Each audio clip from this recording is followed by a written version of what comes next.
Hello mga friends, welcome sa ating YouTube channel, ProFixer. At ngayong araw ay mayroon tayong gagawing isang Bluetooth speaker. So kahahatid lang ng customer natin dito sa shop. At isa itong JBL. At ang model nito ay PartyBox 100. So ang sabi kasi niya walang power. So ngayon alamin natin ang eksaktong problema.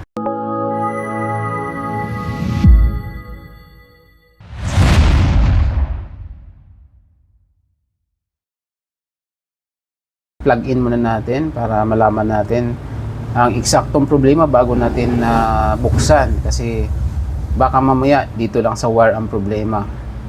Okay, so ngayon i-on natin yung outlet natin at subukan nating i-power on. Okay, so ito na, i-power on na natin. Ayan, so wala talaga siya.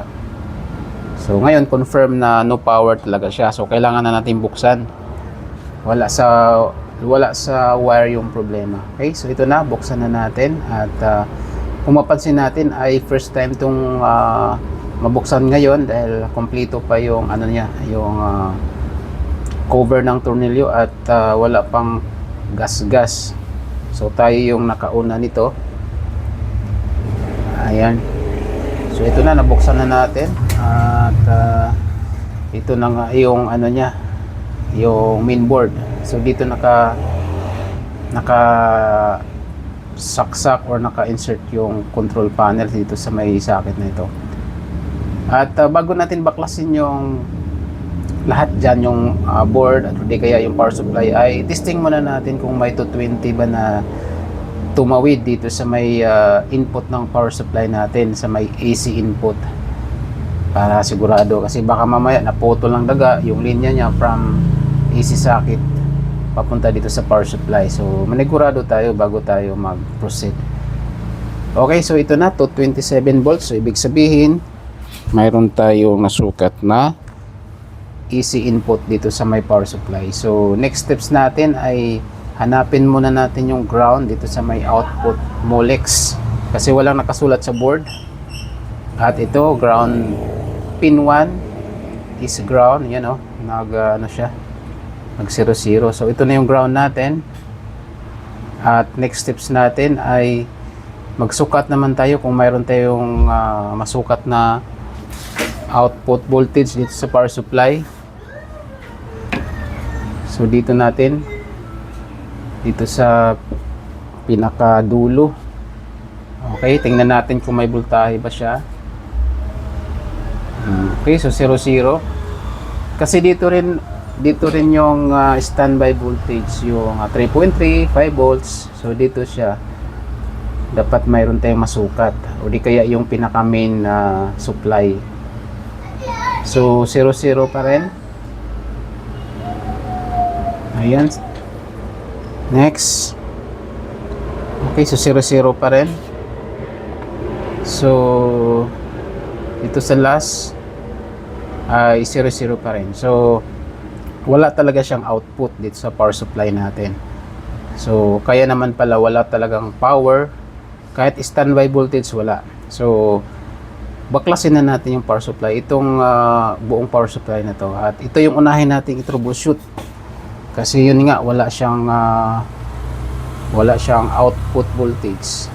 Okay, so ito yung tanggalin natin at ano muna natin, i-check muna natin o i-troubleshoot. Okay, so ito na siya. Baklasin natin yung board para makita din natin lahat, kasi pwede namang makita natin yung components na nasunog, or sa physical appearance siya makita na natin kung anong nasira. So ngayon baklasin natin lahat-lahat para sigurado tayo. Okay, so ito na siya. Ito yung component, solder side, medyo corroded na siya, siguro sa medyo matagal na rin siya. Ayan o. At ito naman yung component side. Okay, so wala tayong nakitang sunog, medyo makinis pa yung component side nya. So dito lang sa may solder side medyo corroded siya, pero wala din tayong nakitang sunog or nangitim dyan sa board. So wala din. Okay, so ang unang tingin check dito is itong filter capacitor. Alamin natin kung may shorted. Kasi dito naka-diretso yung supply niya sa may galing sa bridge rectifier. So, mayroon tayong nasukat na 0.47 sa forward bias. So, ibig sabihin normal siya. Okay? Wala siyang problema, walang shorted. So, dito tayo sa lines, easy lines dito sa fuse, saka line 1 or line 2. So ito yung kabila, dito naka-insert yung fuse. At na-check natin na open. So open yung line 1. Okay? Line 1 or line 2. Depende na sa inyo kung anong tawag. Kasi dalawang pins, dalawang line lang yan eh. Ayan. So ito yung fuse. Recheck natin ulit. Ayan. Okay, so confirm talaga na open. So yun yung unang suspect natin, itong fuse na ito. Okay? Okay, so ito na siya. At hindi ko napakita sa inyo kung sa pagtanggal ng fuse dyan dahil nalubatan tayo ng cellphone. Okay, so ang pinalit natin dyan is dalawang components, itong bridge rectifier at saka yung fuse. Yung unang palit ko pala ng fuse ay pumutok ulit. So kaya napag-alaman ko na may problema pala yung bridge rectifier. Kaya yun, nakita nyo naman, dalawa na yung nilagay natin dyan, yung bridge saka yung fuse. So ang problema pala sa bridge rectifier, sa AC in, yung AC in niya, yung pin 2 at pin 3 ay mayroong resistance. Okay? So sa pin 3 to pin 4 is normal, or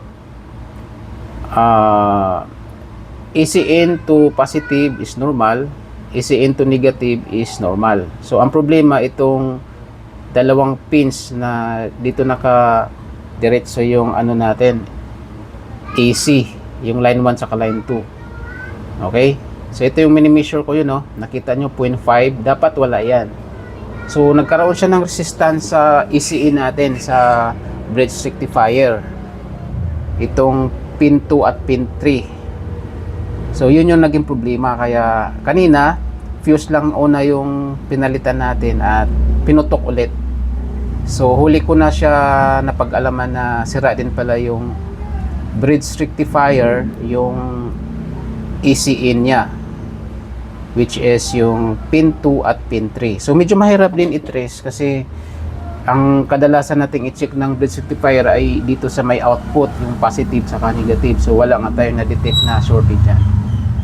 Okay, so bago natin ibalik dun sa unit natin ay mag-inject tayo ng external na DC voltage. Okay, so mag-inject tayo ng 26 volts dyan from fuse. Okay, so ito 26 volts. Manigurado lang tayo na dapat makarating yung 26 volts na yan dito sa may filter capacitor. So from fuse dadaan sa bridge rectifier at lalabas dito sa filter capacitor para malaman natin kung wala namang problema. Kasi dyan yung na-check up natin na nagkaroon ng open, nagkaroon ng leakage dyan sa may bridge rectifier na yan. Okay, so ngayon i-measure natin kung aabot ba sa filter capacitor yung 26 volt na in-inject natin. Okay, so i-measure na natin. Okay, kasi para sigurado tayo, baka mamaya pag salpak doon sa unit natin ay may puputok pa. Okay, 25.9, so pasok yung 26 volts dyan. So ibig sabihin wala nang problema. So ngayon i-salpak na natin dito sa unit natin. Kasi pares lang naman yan eh, kung DC yung input mo, kung tama na accurate naman yung lumabas dun sa filter capacitor is wala nang problema. Okay, so ngayon i-testing na natin. Ayan, so walang pumutok, wala nang pumutok.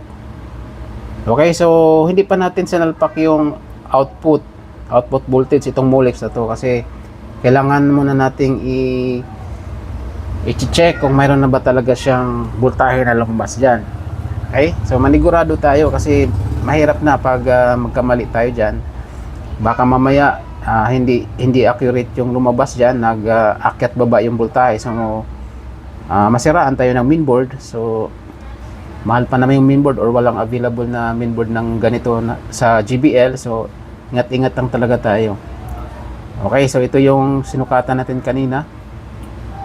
At mayroon na ngang 22.7 at napansin natin ay nag-steady lang yung voltahe. Hindi siya akyat baba. So ito na yung time na isalpak na natin sa board.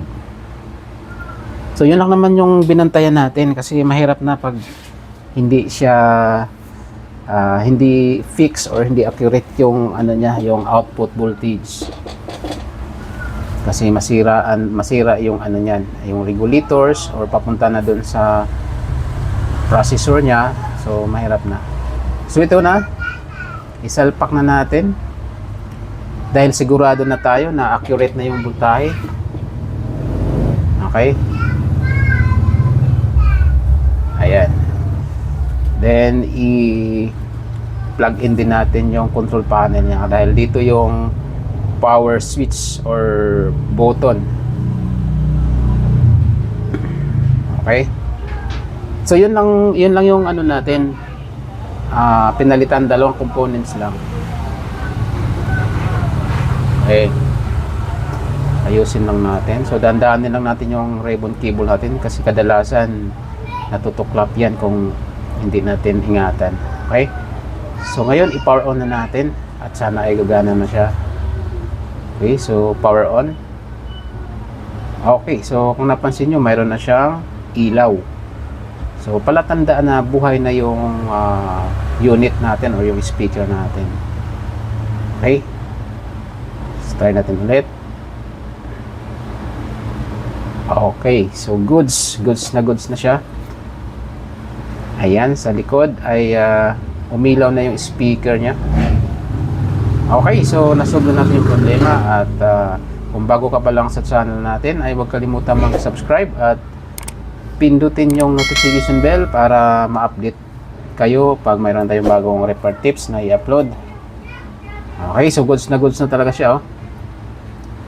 Ayan. So yun lang yung ginawa natin. Nagkaroon lang ng problema doon sa power supply at dalawang components lang yung pinalitan natin, yung fuse at saka yung bridge rectifier diode na medyo mahirap matrace dahil ang problema ay sa AC-in, yung pin 2 at pin 3.